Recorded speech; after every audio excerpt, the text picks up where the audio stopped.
Mark Alford. You guys know this guy? He's a representative out in Missouri. And this guy was formerly a TV anchor, and he's gone on to talk about this economy. And boy, he can't wait to drop to a knee, kiss Donald Trump's ass, and point out how great things are. You're on the House Small Business Committee. Is that what small business owners in Missouri are telling you, that this is an A-plus economy right now for them? Look, our small business owners, I get that they have been hurt somewhat by some of these tariffs, but the business owners that I talk to are seeing a resurgence in people coming out to shop for Christmas, to shop for Hanukkah, to shop for other holidays. This has not hurt them as they thought it would, not as much. The tariffs have brought in some $400 billion. The president's using some of this money to offset and help our farmers. Many of our farmers are small business owners in Missouri. We have 87,000 small business owners who are farmers in the state of Missouri. They're going to be helped by this.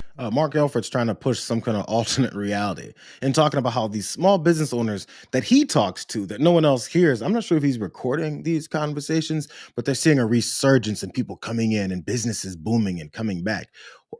How is it coming back? I thought he took care of this on day one. Like, all those things that just don't make sense. He continued on in this interview here on CNN, and she got to asking him, like, so, okay, you've got constituents that are saying something and you've got you saying something else. Let's see how he tries to wiggle his way through this. We are helping the American farmers. Donald J. Trump knows the importance of feeding America and the world, and we're going to get it done. But that's not what farmers are telling you, right? I know that you've heard from them. They say they're hurting from tariffs. I know you had a town hall this summer. KMIZ reported about one farmer telling you it's not just that China was retaliating, they're not buying soybeans, even though that's back now. But tariffs actually drove up prices of fertilizer and other farm goods. So, I mean, this idea of loans, but when you were paying more for goods that you paid a certain price for before, and your margins are pretty slim. Do you think the administration is understanding this? Do you think they're getting that message? Oh, yeah, they do, and they understand, as I do, that it was Joe Biden that drove up the price of fertilizer and fuel with his war on fossil fuels. Well, no, that's not what this farmer told you. So what do you say to him? Well, that's what I'm telling you.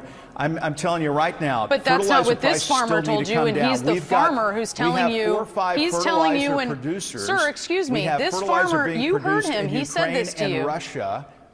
This farmer explained to you when he saw his prices rise. So yes, we need to look at fertilizer prices. Fuel has come down and will continue to come down thanks to Donald Trump. He just doesn't listen. Like that's his process.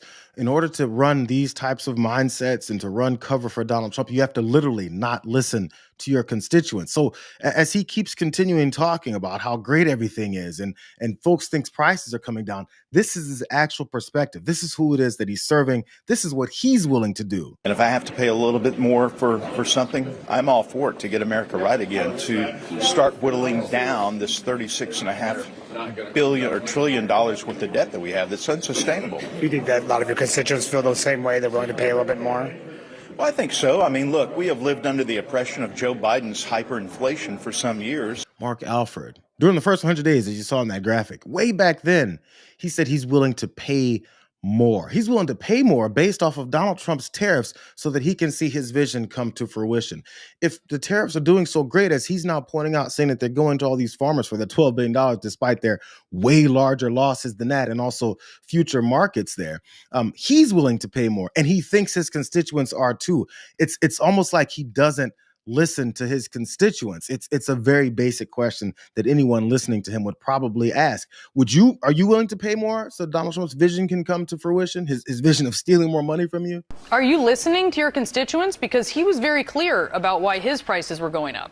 Brianna, I did 15 stops on a town hall tour, one of the few Congress members on the Republican side and the Democrat side to actually do that. Yes, ma'am, I listened. I took 256 questions and sat there and listened to insults, listened to yelling, listened to name calling, and answered when they wanted to be respectful. I remember that farmer. I understand his concern, but the large number of farmers in Missouri believe in Donald J. Trump and that he's going to get things done. He talked about how he went to town halls because, he was challenged with whether or not he listens to his constituents, because we keep hearing his constituents say things to him. And then every time they say those things to him, It's pretty apparent that he doesn't listen to them. Who he's listening to is the guy who never has any answers. So let's take a glimpse at one of these interactions he had at a town hall with one of his constituents about what it is he's experiencing, and listen to Mark Alford's answer. However, I mean, the tariffs did have an effect on this, regardless of whether you support them or not. You know, Brazil is now China's top exporter of soybeans, or they import soybeans, and our pork exports to China have dropped like 35% or something like this. Okay, and you talked about the importance of agriculture. In all honesty, these markets are never coming back. You know, they were one of our top customers. You talked about being in business. You don't kick out your top customer. So how do you what do you tell farmers in your district that, guys, these markets aren't coming back? You know, what do you tell the farmers who are losing their farms, or, you know, we have low prices because there's no market for them? What do you say to them, or what is the answer, or whatever? That's a very good question. What I tell farmers is we don't know the outcome yet of the tariff negotiations with China. That is the big elephant in the room. He listened to constituents, and that long-winded question that asked very detailed, what are you going to tell farmers who are experiencing something that he pointed out why they're experiencing it and how badly they're experiencing it? I don't know. I haven't got word yet from my master.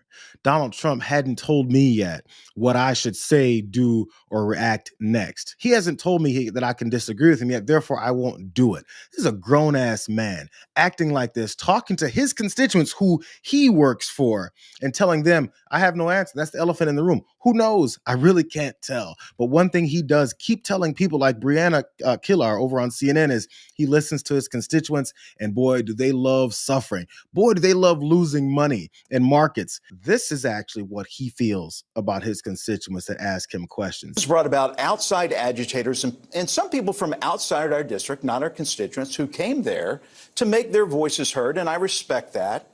They have every right to be there. We did not prohibit them, even though they did not live in our district.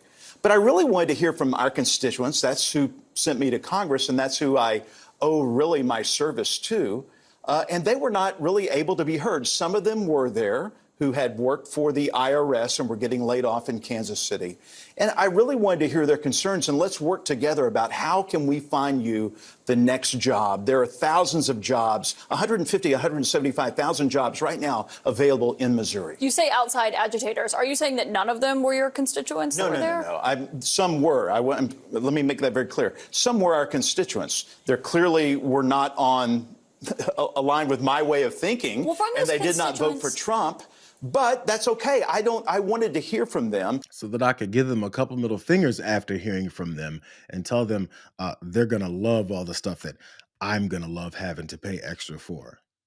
It's weird. It's like, you know, there's a fascist in the White House, and all of his little minions that he has in these other positions are only there to facilitate his fascism. So everything he wants, he gets. And anybody who asks him questions or challenges him for all the indiscrepancies in his points, they're outside agitators.